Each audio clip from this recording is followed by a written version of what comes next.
So in today's podcast, we're going to be talking about AI, or artificial intelligence, and how it's going to impact us and in the world of the not too distant future. I brought in today Khari Clemens from Helexeon, and he's going to help us to get an understanding of the implications in the not too distant future. Good day. My name is David Fusco. And in this show, I'm going to talk about business, finance, and how to survive and thrive in this crazy environment that we're living in today. Welcome to my show.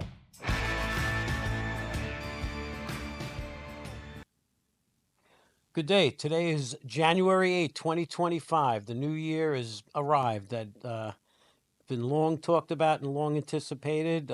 Not too long from now, we have a change of the president, and we don't know exactly what that's going to bring, but it's going to bring what it's going to bring. But also coming into the new year is artificial intelligence, also known as AI. And like it, love it, hate it, whatever, it doesn't matter. It's here.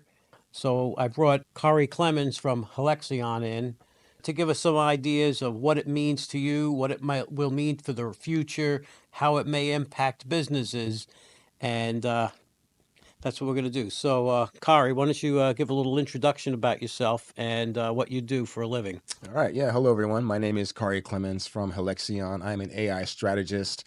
I started off making mobile apps and a lot of different kind of software, but as I saw the tide shifting over into what I believe is the next biggest wave of AI, I managed to basically make my business over into AI instead. And what I'm seeing right now is probably the largest change in technological advancement that I've ever seen in my life. I've been following this stuff pretty closely. And David's right. It's like it or love it, hate it or whatever. It's here to stay, and it's going to be taking things by storm faster than we know it. So I'm trying to make sure that I can help my clients, my friends, my customers all stay ahead of that wave, because AI is going to come and change everything. And if you're not ahead of that wave, you're going to get wiped out. So I feel like it's my duty to kind of help my friends to make sure that they're staying ahead of what's coming. Yeah. So, you know, for the person who really knows very little about it, I mean, let's even go back and let's talk about the different technologies and how they progressed. I mean, I was born in the Stone Ages, well, maybe not quite that far back, but there was no computers around, and even plenty of people today were born before there were computers around in the mainstream. I mean, they've been around, but for the general population, nobody's had them. And probably it was sometime in the 1990s when they came around, and everyone remembers the AOL, and you would do the dial up, and you hear the ring ding, and everything was like slow as molasses. And now we get angry when it takes 30 seconds, a microsecond, for anything to load up. And it's changed the world, the computers. AI is a growth from that, and just like computers took over a lot of jobs and reduced the workforce in certain areas, you know, AI, or artificial intelligence, is going to do the same. So I guess let's first talk about it from the point of view of the average man, and how, you think it's going to impact the average person. Well, aside from jobs, I think the first thing you're going to see is a large change in intelligence and data. When you think about when the internet came out, we were just talking about earlier, where people used to use the yellow pages and the white pages, and now those are obsolete. You just don't use those at all. In your pocket, now you've got the whole world at your fingertips. Any information that you need is right there. AI is kind of like that on mega steroids. So imagine, like even me as a programmer, when I used to go to try to find help, I would have to even find on the internet, type up, how do I do this? How do I find that? Go to a forum, find what humans have said about it, and read through a bunch of different answers of what the answer was. Now with AI, I can just literally ask it, what is the answer to this? And it gives me a specific answer. So I think that one of the first things that you'll see is access to information like we've never seen it before. And then on top of that, what the scary part is, honestly, is AI is a lot smarter than 90% of humans in almost every area. One of the things that they're talking about right now is something called AGI. And what that stands for is artificial general intelligence. And that's basically when the machine can do more than what most of humanity can do. We just reached that point in December. just a couple of weeks ago. They released a model, an AI model called O3. And that basically has benchmarks that have beaten every other benchmark that any other computer has. So what I see is a lot of information coming, an information overload, definitely a change in the work field. And other than that, a lot of people still really have no idea what AI even is. But when they see all these changes that are coming, it's going to take them by storm. Yeah. We also talked about a little bit before we get into more things is like this is nothing compared to where the growth in the electronics world will go, and we're talking about quantum.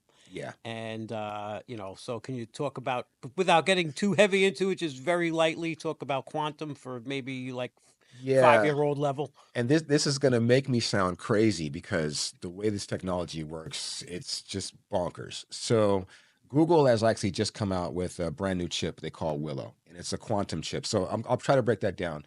Basically, the way most technology works and all of digital things, even your CDs, DVDs, they all work on ones and zeros. So whenever you digitize something, it just turns an analog signal into ones and zeros, and it has to read those one by one, 1 0 1 0 0 1 1 1, whatever it is. It's reading through all of those. Quantum chips can represent ones and zeros at the same time. So it doesn't have to worry about trying to read through something one piece at a time. It's in both states simultaneously. Now, here's the part that sounds crazy. Now, don't look at me and think this is crazy. You can go look this up yourself. Google's new Willow chip can do a calculation that would take the world's fastest supercomputers. It would take them 10 septillion years, which is 10 followed by 25 zeros, which basically is never. They would never be able to finish this. It can do that in 5 minutes. Jeez. Now, here's the crazy part, and I'm not making this up. Google says they don't really know well how this thing works all the way, but supposedly, because it's quantum, it gets its information from different dimensions.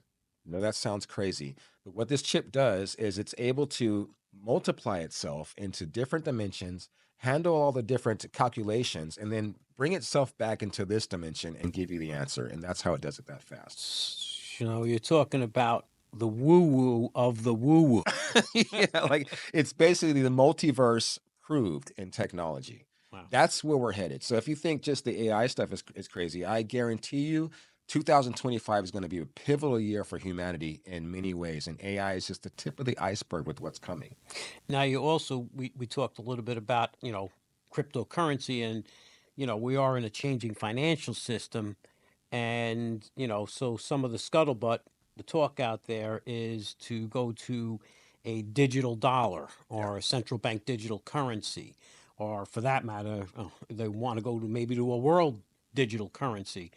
And it supposedly, it's unbreakable code and so forth, and it's got to be shared amongst so many computers that verify each other. But from something you told me, that with the quantum they can break it. technology, it can now be broken. Correct. You know, I love technology, but I'm not going to lie, it scares me a little bit to see what's happening. Even with AI, one of the reasons I follow it so closely is because I don't want to be a victim of what can possibly happen with some of this stuff. And it's the same thing with the quantum technology.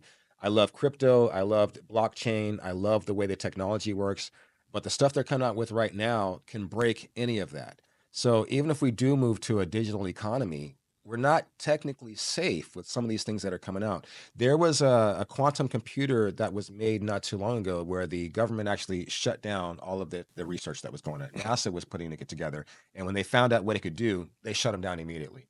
Now, they can't do that to Google. It's going to be really hard for them to anyway. Google's got so much power that the government can't just come in and say, stop your research. So we're speeding ahead with this technology, and the government's having a real hard time trying to keep up with what's actually happening. Yeah, well, that's just our government. There are other governments that might be perfectly fine with moving this forward. So maybe having that physical gold and silver in your hand still might have more value, even though it's a relic, they say. I think you're right on the money with that one. No pun intended. Yeah, exactly. Now, for big business people, think big business way, and many of them might have already taken in, stepped into the AI world. Obviously, the tech companies have, but how can it be utilized for like a small business person like myself? I'm an accountant. I've got around 1,200 clients or so, with throwing 300 business clients or something like that.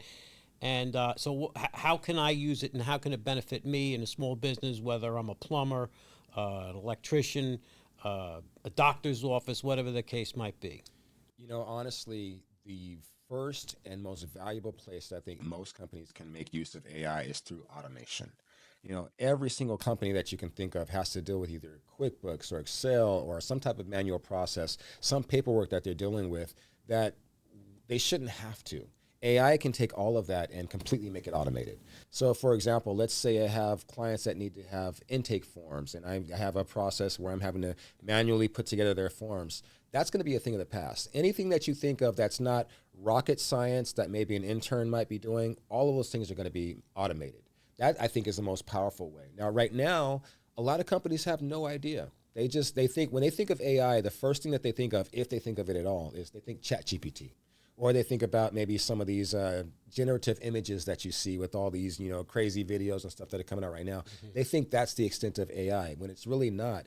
If you are really thinking about what you want to do for your business, streamlining those processes is the first thing that I think companies should do. I see. And okay, so other than becoming a AI strategist, should we, and maybe a physical labor person, although I guess right behind the AI are the robots that Robots are can coming think on next. their own, and they're going to take over the manual labor jobs and all that too. So, you know, uh, It's funny because it kind of happened in reverse. A lot of people in the past, when they thought about AI and the future and things that were coming, they figured that these blue collar jobs would be the first ones to go. It actually turned out to be quite the opposite. The white collar jobs are the first ones going. Even as myself, as a computer programmer, I had to change what I was doing because now AI can come in and do a lot of the programming for you. So people who used to build websites, graphic artists, people who are doing financial analysis, a lot of that stuff is just being wiped out completely by AI. And so we really have to be smart. If you're asking what people can do, stay aware of what's going on. Even play with the tools. Even if you're just playing with ChatGPT, that's actually enough for most people to kind of get a sense of the power of this thing without having to go to school and learn all the rest of this stuff. Just start messing around with the tools. ChatGPT is free. You can get on it. You can ask it any kind of question you want. It can be a thinking partner, assistant. That's kind of how I started using it. When I started picking it up, I would just say, "Hey, I've got a client and they need X and Y and Z. What can I do for them?" And it'll spit out, "You should do this. You should do that. You should do this." So for anybody who's got a company, maybe they're not ready to spend a lot of money on somebody like me to come in and help streamline their business. Sit down with a free tool like ChatGPT. Tell it what your business is. Tell it that it's an expert in your field and it's going to help you. And that's exactly what it would do. And now you've got a free virtual assistant right there. so I guess the takeaway of this is again, like it or love it or hate it, doesn't matter. It's here, and it's not going to stop. It's going to keep going and growing, and don't fear it because there's no value in fear. You're just going to lose in the end when you fear something, and I guess just it's not going to take away the human companionship. Although I don't know, maybe even that one It's day. going there too. It's going there too. Just try to stay ahead of the curve, stay aware. And, at the end of the day, I believe humanity wins, and you see all these things like the Matrix and the Terminator. And we are kind of scarily close to some of that stuff, but I have deep faith in humanity's resilience. And I believe that no matter what comes our way, that we still win in the end. So we just have to make sure that we stay smart. Let's hope in that quantum field that the computers are looking at have God and God talking to them. There you go. Yeah. All right. Well, thank you very much. Appreciate it, Thank you for and having me. thank you for all the crazy futuristic stuff that we have to look forward to. So that's it for today. Have a great day. Thank you for watching today's podcast. Like and subscribe. And in the comments, I would love for you to ask questions. We do our best to get back to answering your questions and hope to give you more information about crazy topics in the world today.